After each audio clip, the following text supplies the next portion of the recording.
This, as the governor of Kisumu said, this is daylight robbery.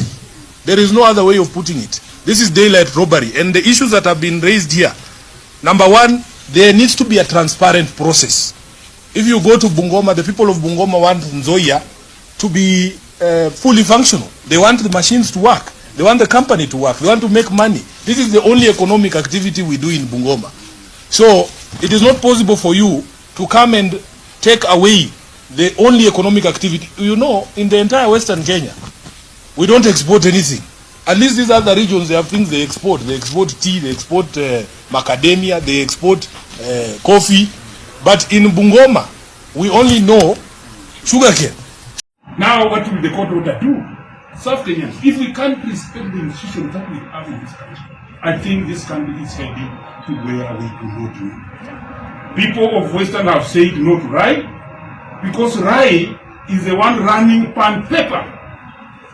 And the moment rye took pan paper in 2016, there were promises that actually they will pay workers, the government will pay workers. Up to as I talk today and address this media, the staff of pan paper have not been paid from 2016.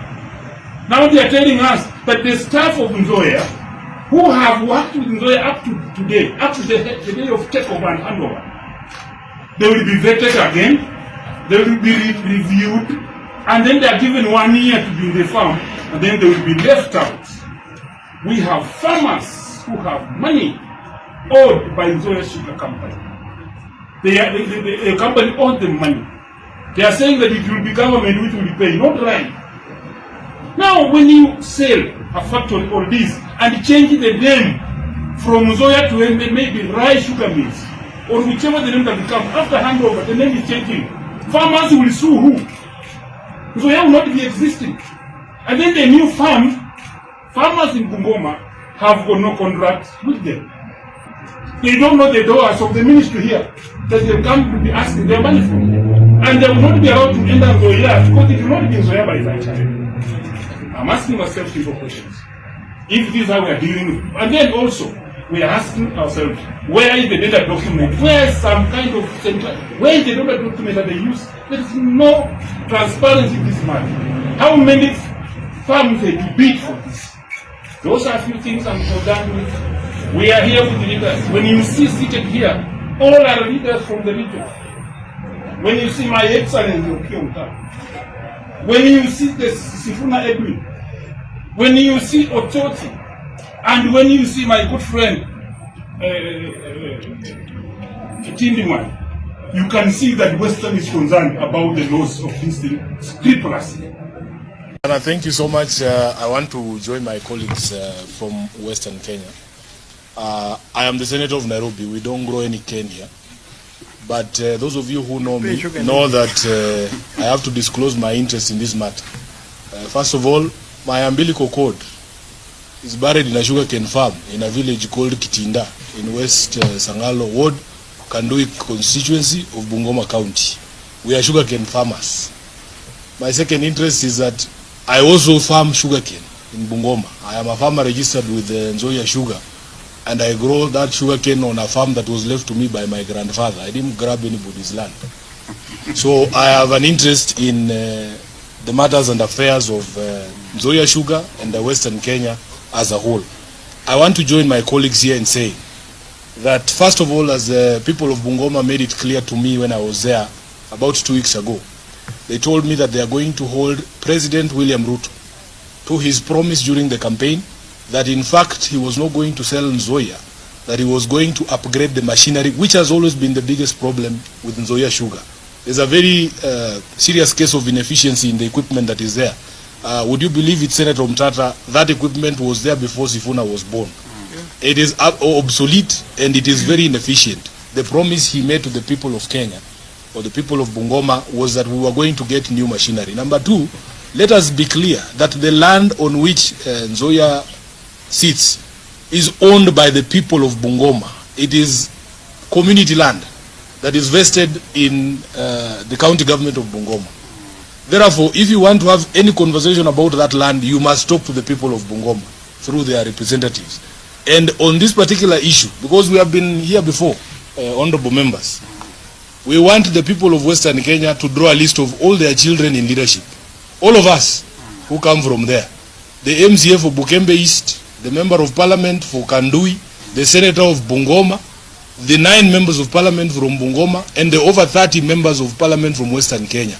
Each one of us will have to account to the people of Western Kenya if this machine is sold. Because as you've been told,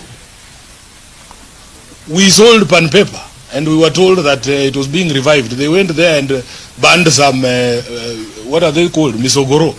I don't know what is it. The maize cobs, after you've removed the maize. And smoke billowed there for a week and then they said they have revived pan paper. But they were after the assets of pan paper.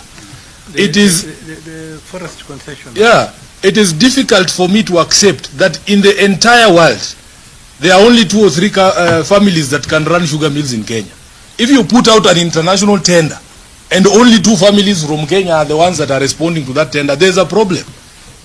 The people who run sugar mills in Brazil, have they heard that Nzoia was looking for a strategic investor? How is it possible that we do an international tender and the respondents are not international people? They are just Kenyans here, running around from Webuye. That tells you that there's a problem. So I want the community to understand. And by the way, personally, as Sifuna, I do not think it is conscionable for anybody above the age of 40 to sign away public assets that are lasting more than 30 years. You will not be there to explain to the people 30 years later, if this machine doesn't revert to us, you will not be there to explain. These people who call themselves senior leaders in the region, they will not be there 30 years from now to explain to the people what happened. It will be, questions will be sent to us, Kina Sifuna here, to explain to that generation what happened to these things. So anyone above the age of 40, what we call intergenerational equity does not allow you to sign off an airport for 30 years or Nzoia sugar for 30 years. And I want to stand firm with the people of Western Kenya because I have disclosed my interest here. We will not allow this to happen. This, as the governor of Kisumu said, this is daylight robbery. There is no other way of putting it. This is daylight robbery. And the issues that have been raised here, number one, there needs to be a transparent process.